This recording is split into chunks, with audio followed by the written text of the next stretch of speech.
En esta noche el Señor nos lleva al Evangelio según San Marcos, capítulo 2. Y vamos a compartir brevemente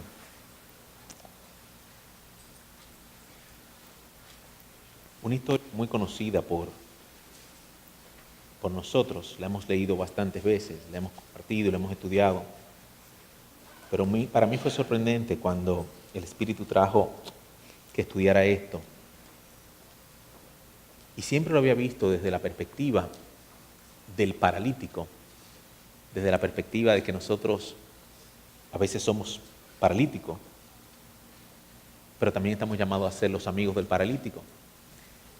Sin embargo, el Señor me dijo anoche, así debe ser la iglesia. Entonces me hizo entender una dimensión que no había estudiado, que no había conocido, que no había escuchado, de lo que la iglesia debe ser, de cómo esos 4 hombres que cargaron ese paralítico deben ser una tipología de la iglesia. Porque cuando tú y yo estamos enfermos, nos gusta que nos carguen y nos lleven al médico. Pero cuando tú y yo estamos sanos, o entendemos estar sanos, en vez de patear al paralítico, debemos tomar el paralítico y llevarlo a la presencia de Dios. Ese es el papel de la iglesia. El papel de la iglesia no es acusar, no es condenar, no es señalar. El papel de la iglesia es traer al enfermo delante de Dios para que Dios entonces lo sane. La palabra de Dios nos lleva a Marcos 2, capítulo 2, versículo 1 al 12, y dice lo siguiente. Entonces entró Jesús otra vez en Capernaum. Después de algunos días, se oyó que estaba en casa. E inmediatamente se juntaron muchos, de manera que ya no cabían ni aún a la puerta, y les predicaba la palabra. Entonces vinieron a él unos trayendo un paralítico, que era cargado por 4. Y como no podían acercarse a él, o sea, a Jesús, a causa de la multitud, descubrieron el techo de donde estaba y haciendo una abertura bajaron el lecho en que yacía el paralítico. Al ver Jesús la fe de ellos, dijo al paralítico, hijo, tus pecados te son perdonados. Estaban allí sentados algunos de los escribas, los cuales cavilaban en sus corazones. ¿Por qué habla así este? Blasfemias, dice. ¿Quién puede perdonar pecados sino solo Dios? Y conociendo luego Jesús en su espíritu, que cavilaban de esta manera dentro de sí mismo, les dijo, ¿por qué caviláis así en vuestros corazones? ¿Qué es más fácil decir al paralítico? ¿Tus pecados te son perdonados? O decirle, levántate, toma tu lecho y anda. Pues para que sepáis que el Hijo del Hombre tiene potestad en la tierra para perdonar pecados, dijo al paralítico, a ti te digo, levántate, toma tu lecho y vete a tu casa. Entonces él se levantó enseguida y tomando su lecho salió de entre todos, de manera que todos se asombraron y glorificaron a Dios, diciendo, nunca hemos visto tal cosa. Gloria a Dios. Nos dice la palabra de Dios, Jesús volvió a Capernaum otra vez. ¿Qué es Capernaum o dónde estaba Capernaum o de qué se trata cuando nos hablan de Capernaum? Capernaum era una ciudad que aparece en el Nuevo Testamento varias veces. Era una ciudad que se encontraba al noroeste del mar de Galilea. Era una ciudad donde la palabra nos dice en Mateo 8:4 que estaba el hogar de Pedro y de Andrés. Los evangelios nos dejan ver que era una ciudad que Jesús visitaba con mucha frecuencia. De hecho, hay quienes dicen que allí él tenía el centro de sus operaciones, por así llamarlo, de la cantidad de milagros que el Señor hizo en Capernaum y de cómo se movió el ministerio de Jesús en Capernaum estando en Galilea. Rechazado en Nazaret y en Jerusalén, él iba a Capernaum de tiempo en tiempo y en esta ocasión vuelve. De hecho, Capernaum es la única ciudad donde la palabra dice que Jesús tenía allí su casa o dice que era la ciudad de Jesús. Y esto lo podemos ver en Marcos 2:1 o en Mateo 9:1.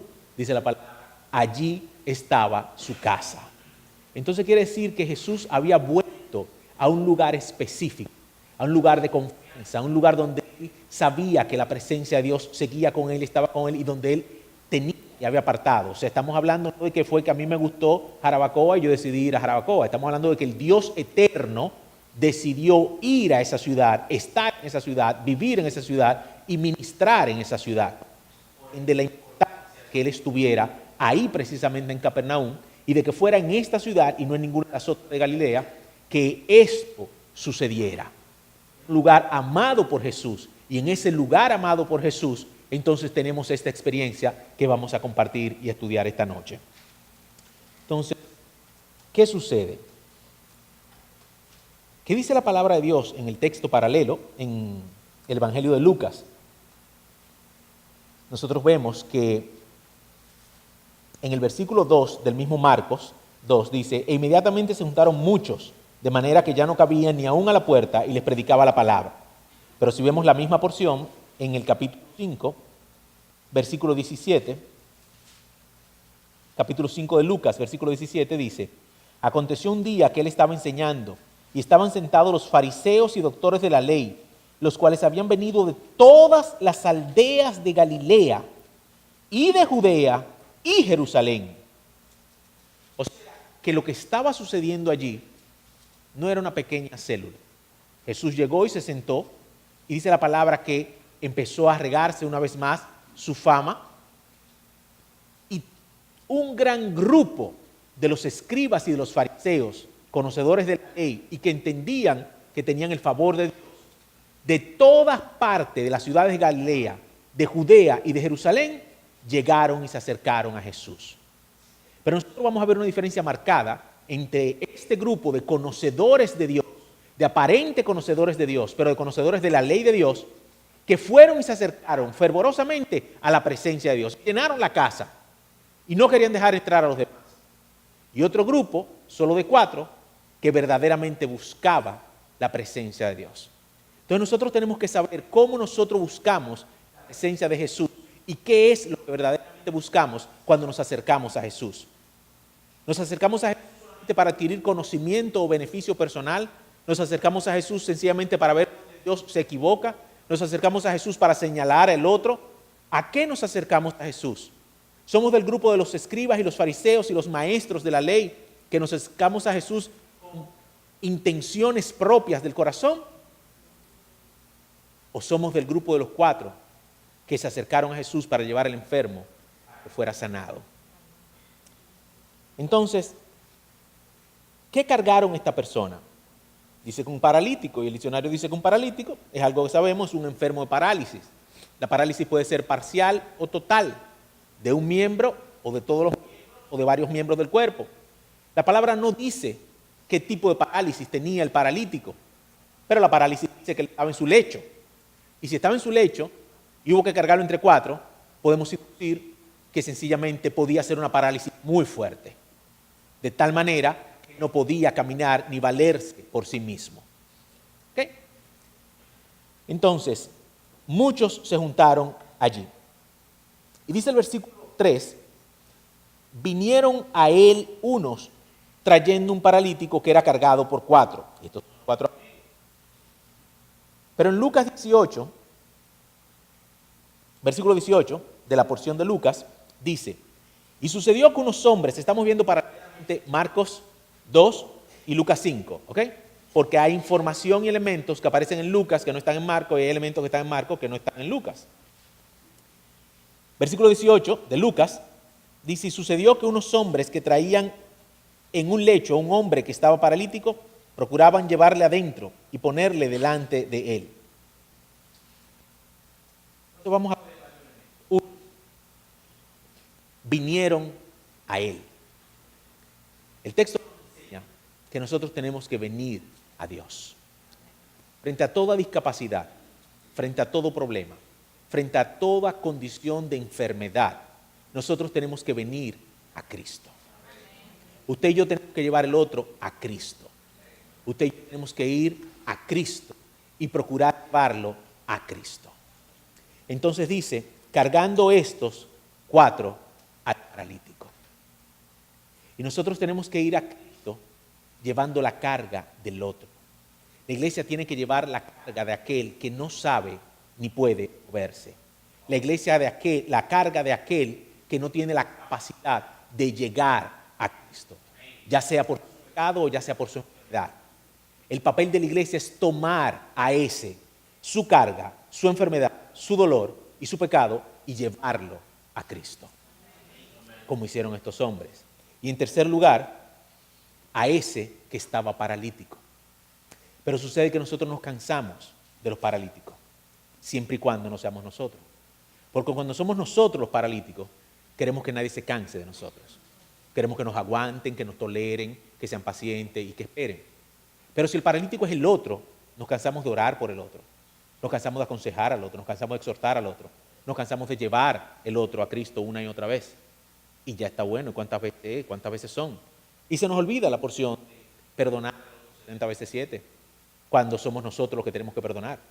Pero cuando es a nosotros que hay que perdonarnos, multiplicamos los 70 veces 7 por 7 veces más, cuando no por 70 veces más.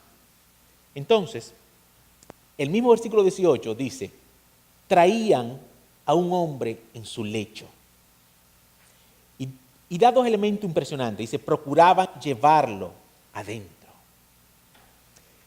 Y durante años la iglesia se ha conformado con hacer campañas multitudinarias, que la gente pase al frente, acepten a Cristo, los anotan en un papelito y se van. La palabra nos dice que estos 4 hombres procuraban llevarlo adentro. Y eso es completamente correlativo con la instrucción de lo que se denomina o se llama la Gran Comisión, cuando Jesús dijo, y haréis discípulos. Un discípulo no se hace de la noche a la mañana. Un discípulo no se hace en un día, un discípulo no se hace en una charla, un discípulo no se hace en un solo retiro, un discípulo no se hace en un solo taller. La ley nos enseña, la ley mosaica, y sobre todo el Evangelio, que se da un mínimo de 3 años con una persona diariamente, capacitándolo, enseñándolo a ser discípulo. Pero nosotros nos cansamos de que el enfermo y del que no conoce a Cristo y de que el hermano nos llame, nos busque, requiera nuestro apoyo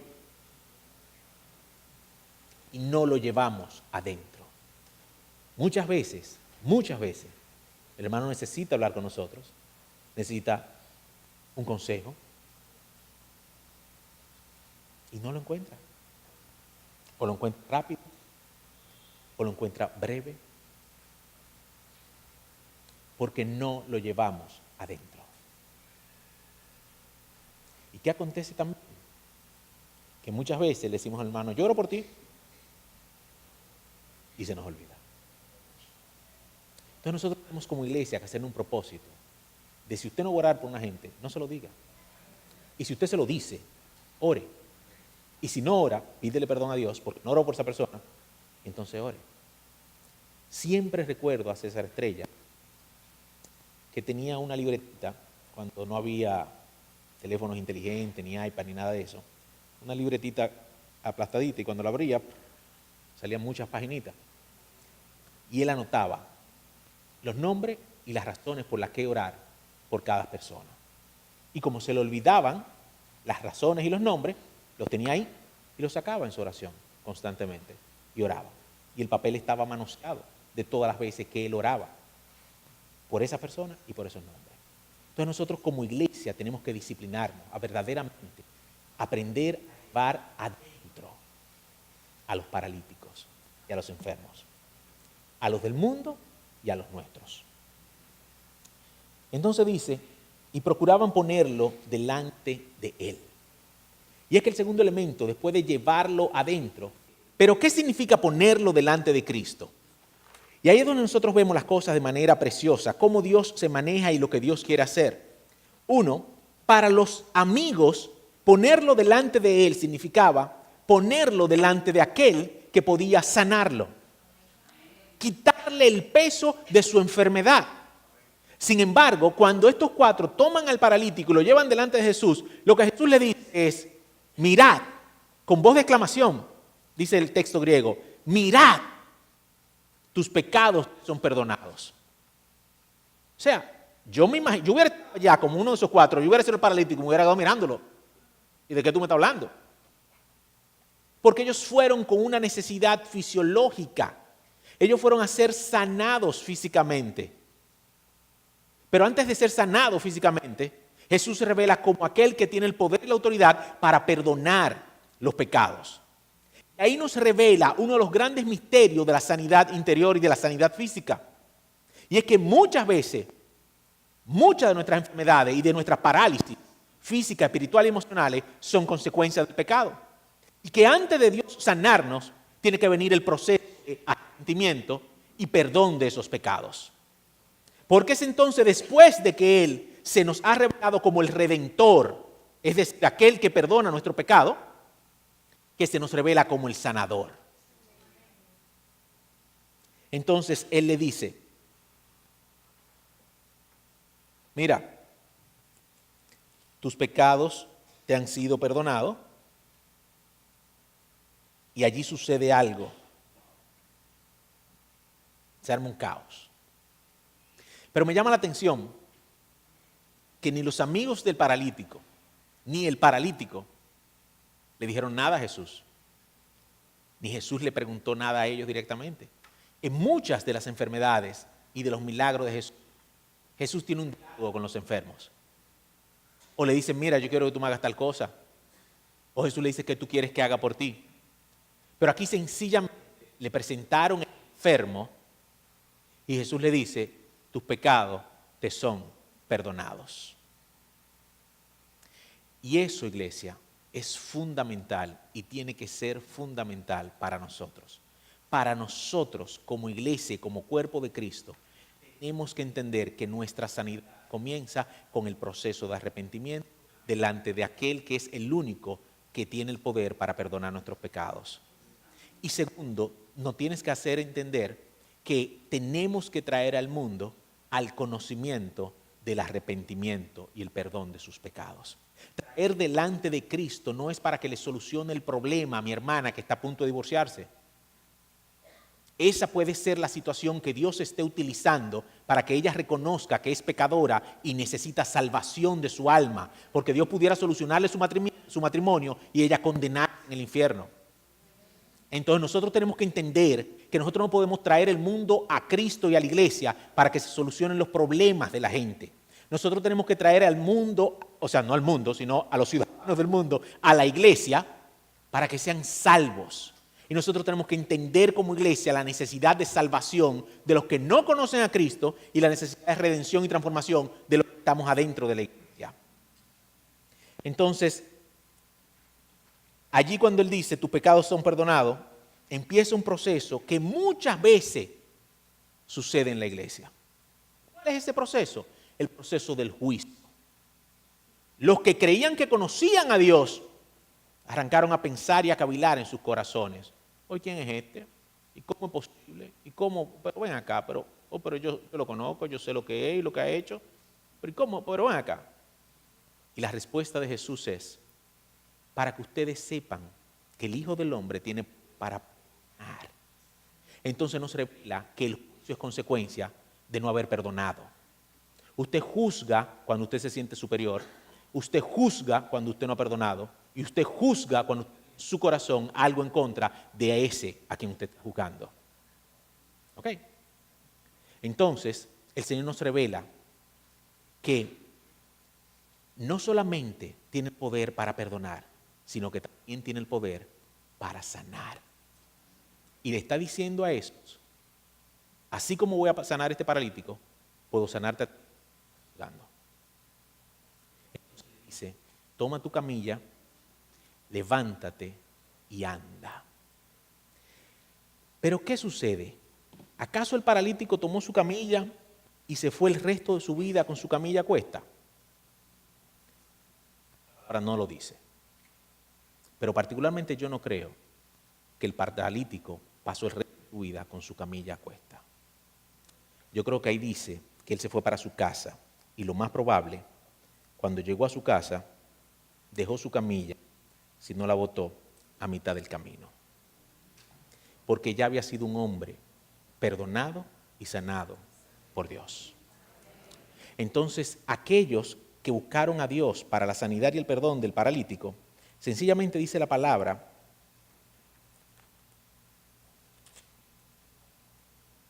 Entonces él se levantó enseguida y tomando su lecho salió delante de todos, de manera que todos se asombraron y glorificaron a Dios diciendo, nunca hemos visto tal cosa.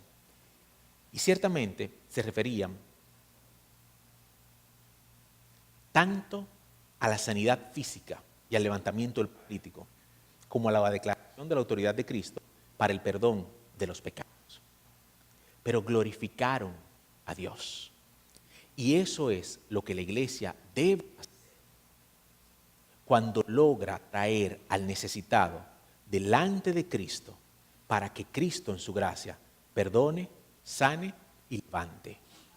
La iglesia debe procurar adorar a Dios como consecuencia de ese proceso espiritualmente impresionante, que es el proceso de la restauración, de la renovación. A eso está llamada la iglesia. Pero ¿qué sucede? Que nosotros podemos ver en cada uno de estos amigos 4 elementos fundamentales que la iglesia tiene que desarrollar para poder traer a los paralíticos. Dice la palabra de Dios que Jesús, viendo la fe de ellos, se maravilló.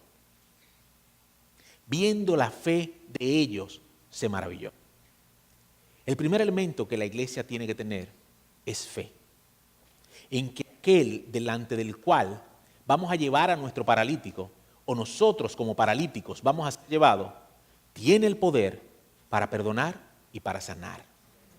Si no tenemos fe en que Dios puede perdonarme y sanarme, yo no hago nada llevando delante de Jesús. Lo primero que tenemos que tener como iglesia, como hermanos, como pueblo de Dios, es fe en que Cristo tiene el poder para perdonar y para sanar. El segundo elemento que tenemos que tener es la determinación de hacerlo. Aquellos 4 muchachos, vamos a decir que eran muchachos porque la cama pesaba mucho, no, eso es exégesis. Aquellos 4 hombres se determinaron a llevar a ese paralítico delante de Jesús. No dice de dónde venían, no dice si era de la esquina, si era de la casa al lado, si era de otra ciudad, si era de Judea, Salem, o de los confines de Galilea. Pero ellos 4, unánimes, en un mismo propósito, procurar la sanidad de esa persona, pues de acuerdo en común, se determinaron llevarlo delante de Cristo. Entonces, como creyentes, tenemos que tener la fe que hace que Dios opere, pero tenemos que tener la determinación que lleva a proseguir adelante de lo que queremos, que es que esta persona sea sana, que la gloria de Dios sea manifiesta y que muchos glorifiquen a Dios por lo que ha hecho en la vida de este. Pero el tercer elemento que es necesario que tengamos es perseverancia. ¿Por qué? Porque ellos se encontraron con una multitud que no quería dejar entrar a más nadie. Entonces le dijeron al enfermo, ¿sabe qué? Hicimos todo lo que estaba a nuestro alcance, pero ya está bueno, te dejamos aquí a la puerta de la casa. Cuando Jesús salga, que te sane. Eso no es lo que dice el Evangelio. El Evangelio dice, entre líneas, que se apartaron, que se sentaron, que meditaron, que calcularon, que dijeron, entonces, bueno, trazaron una estrategia, hicieron un plan, al techo con nosotros. Y las casas, gracias a Dios, en esa época, la mayoría de las casas tenían una escalerita por afuera para subir al lado. Subieron su escalera, pero ustedes saben qué, el techo no estaba abierto. No había una claraboya que ellos quitaron, metieron en el lecho.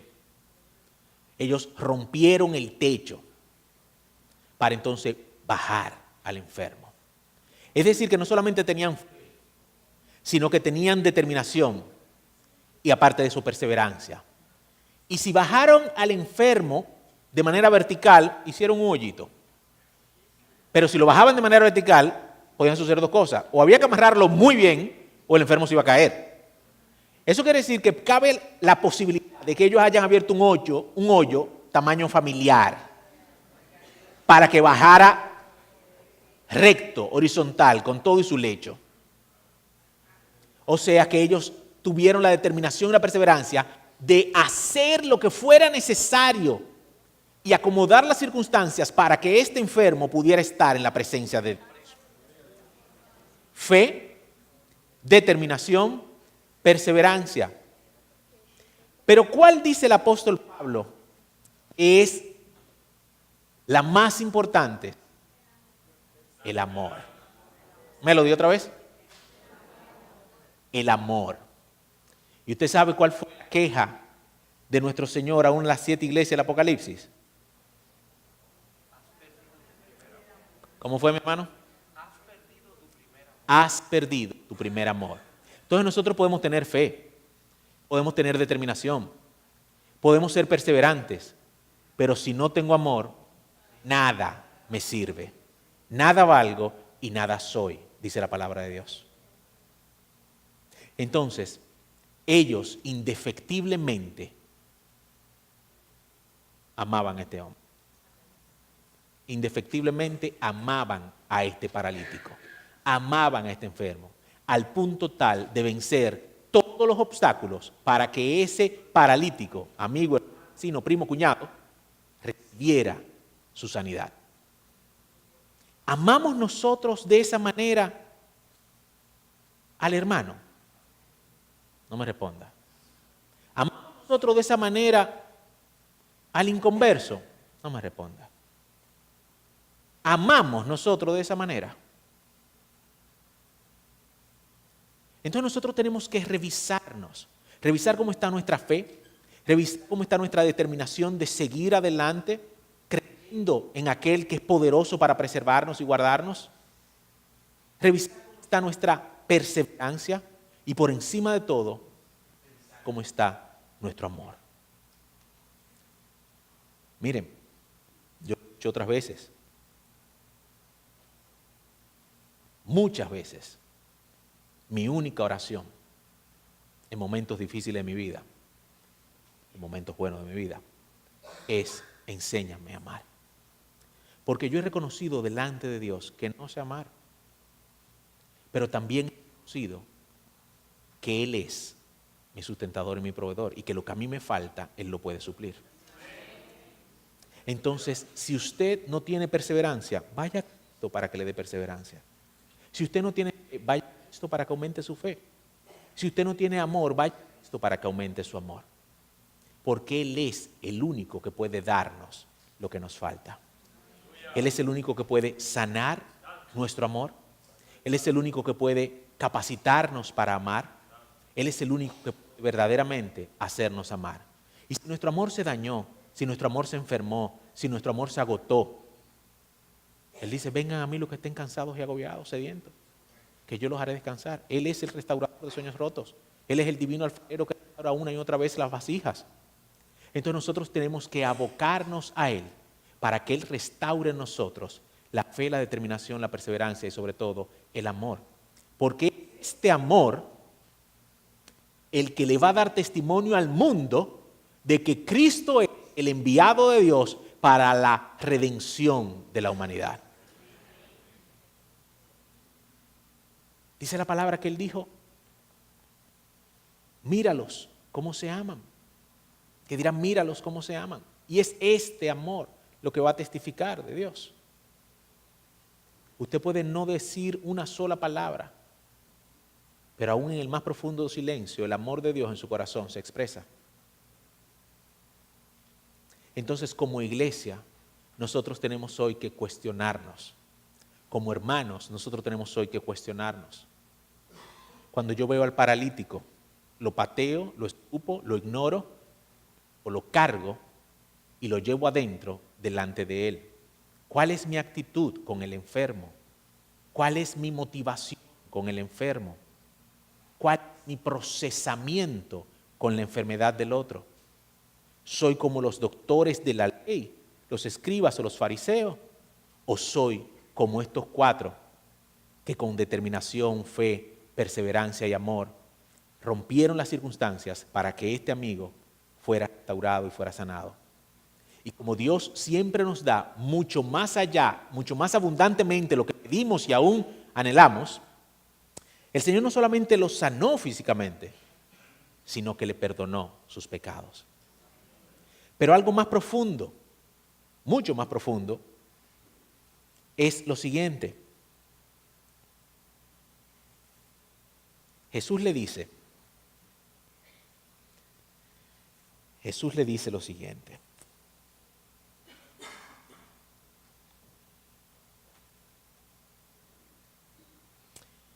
Al ver Jesús la fe de ellos, dijo al paralítico: hijo, tus pecados te son perdonados. ¿Qué me revela ese versículo? Es de la perspectiva de Dios. Oigan bien, un hombre paralítico en un lecho, que han arrollado multitudes, roto techo, va descendido, lo traen, lo presentan. Señor, ahí está, tú tienes el poder de sanarlo. Mi hijo, tus pecados te son perdonados. ¿Sabe lo que Cristo estaba diciendo con esa acción? La mayor bendición que tú puedes tener en toda tu vida es el perdón de tus pecados. La salvación que yo imparto por la sangre del Cordero. Tú puedes perder todo lo demás, pero el gozo de mi salvación debe ser tu fortaleza. Pero nosotros hemos distorsionado las cosas y lo que queremos es no parálisis, aunque no haya salvación. Pero la iglesia de hoy tiene que entender que su mayor tesoro es la redención, es la salvación. Y el salmista decía: ¿a quién tengo yo sino a ti? Y lejos de ti no quiero nada, nada quiero. Nosotros tenemos que llegar como creyentes y como iglesia y como testigos al mundo a esa postura. Mi mayor tesoro es tu salvación. Mi mayor tesoro eres tú. Y miren, cuando por consecuencia de sus pecados David fue juzgado y el reino fue quitado y sus mujeres fueron exhibidas públicamente, su casa le fue arrebatada, dice la palabra de Dios que David lo dejó todo, salió, atravesó el valle, atravesó el arroyo, subió al monte, llegó a la cima y adoró. Adoró. Porque para David lo único importante era su relación con Dios. Y ustedes cogen desde Génesis hasta Apocalipsis, y yo no sé ustedes, pero yo no he encontrado uno que haya cometido más atrocidades que David. Y es el único que Dios dice que tiene un corazón conforme a él. Pero cuando todo le fue arrebatado, todo, David sencillamente se postró. Vamos a orar.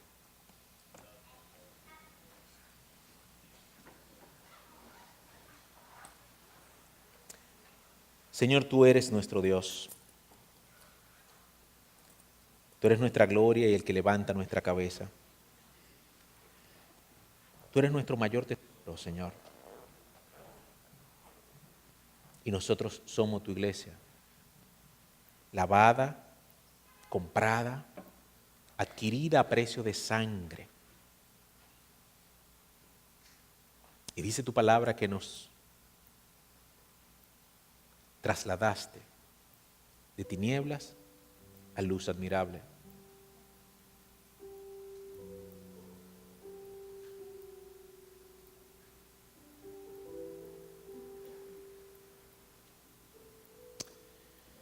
Oh Señor, y pienso en ese momento. E imagino tu mirada y tu sonrisa viendo aquel techo abrirse. Y como Dios, sabiendo lo que estaba sucediendo y lo que iba a suceder, y en medio del bullicio y el reperpero de la gente que no entendía lo que le pasaba al techo, te imagino sonreír frente a la fe de aquellos cuatro.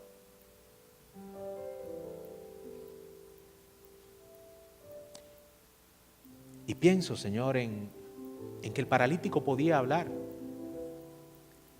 Y cuando se lo propusieron, no se sumergió en la amargura y en la frustración. Y me imagino que dijo: sí, amigos,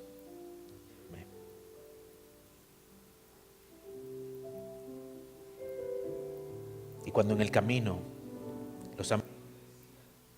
tú sí pesas. Me sonrío pensando en la respuesta del paralítico, que expectantemente esperaba el momento de encontrarse con aquel que podía sanarlo.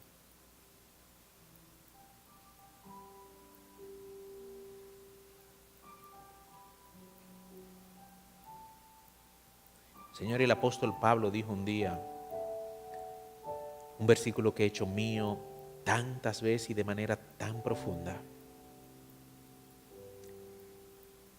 Dijo, de los pecadores, el primero.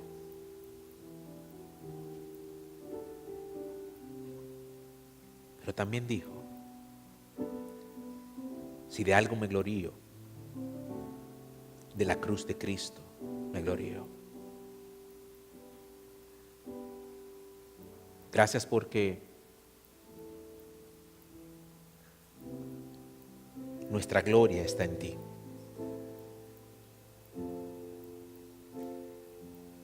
Gracias porque en aquella cruz, en aquella vieja cruz del Calvario,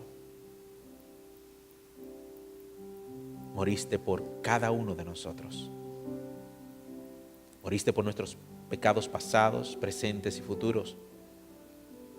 Y aún por aquellos que no nos imaginamos que llegaremos a cometer. Gracias porque donde abundó el pecado, sobreabundó la gracia. Y muchas más gracias aún, Señor, porque en aquella reunión, delante de los escribas, de los doctores de la ley, de los fariseos,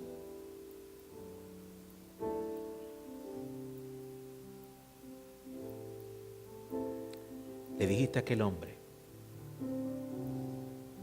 tus pecados te son perdonados. Toma tu camilla, levántate y anda. Y oro ahora, Señor, por cada uno de nosotros, para que en nuestra parálisis no nos aferremos a nuestras camillas y a nuestros lechos. Oro pidiéndote, Señor, que la misma determinación que le diste a aquellos 4 y al paralítico para levantarse de su camilla, nos la deja a nosotros como iglesia y como hijos tuyos, Señor. De levantarnos, de pararnos y de comenzar a caminar, Señor, en novedad de vida, alejándonos de la parálisis y de la enfermedad y del pecado, Señor. Gracias porque esta palabra nos revela que sanaste los pecados ocultos de este hombre, porque físicamente solo se veía su enfermedad, Señor. Pero tú que conoces el corazón y el alma, fuiste a la raíz y sanaste los pecados que nadie podía ver, pero que tú conocías, oh Dios. Al igual que el salmista, hoy te digo, Señor, ten misericordia de mí, ten misericordia de cada uno de nosotros y perdona nuestros pecados, aún los que nos son ocultos, oh Dios.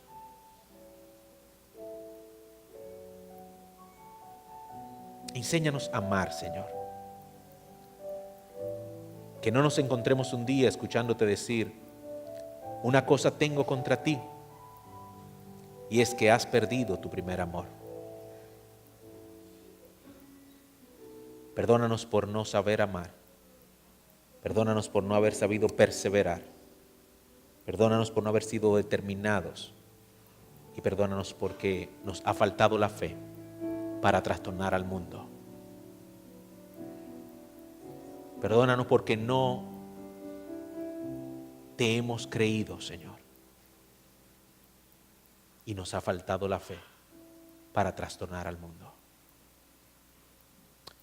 Padre, oro para que en esta noche tu gracia sea derramada sobre cada uno de nosotros, paralíticos, sobre cada uno de nosotros, los 4 amigos. Oro para que tu gracia sea derramada sobre tu iglesia. Y esta tu iglesia, la cual llamaste como en Betel, sea levantada, afirmada, sanada, lavada, limpiada, purificada y presentada delante de ti como una novia sin mancha, sin arruga y sin cosa semejante, por el lavamiento del agua y de la sangre del Cordero de Dios. Oro para que tu espíritu revolotee sobre nosotros como el águila revolotea sobre la nidada. Oro para que tú enciendas nuestra lámpara, como dijo el salmista: Jehová encenderá mi lámpara, Jehová mi Dios alumbrará mis tinieblas.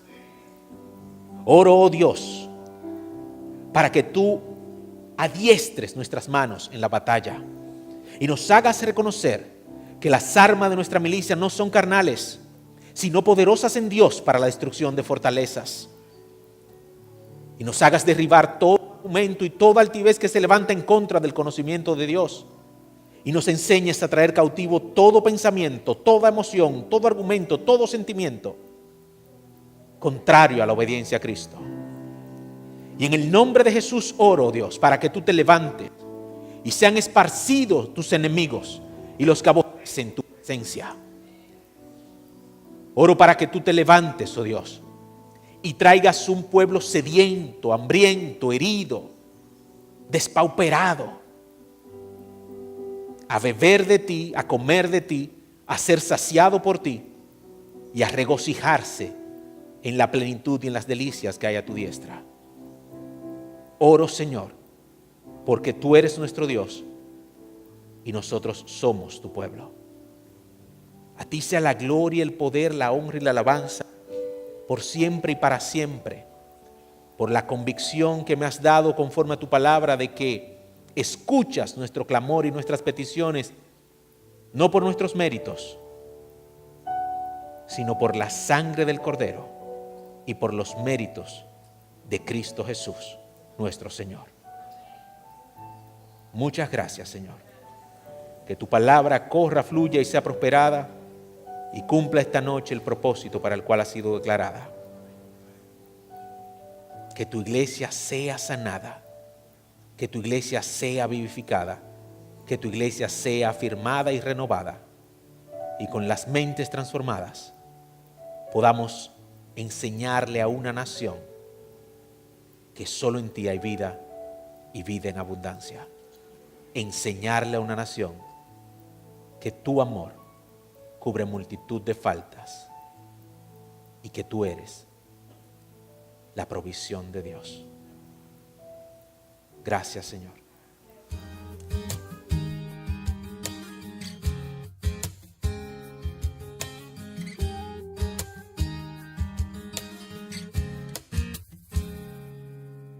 Quiero respirar el aire de tu casa.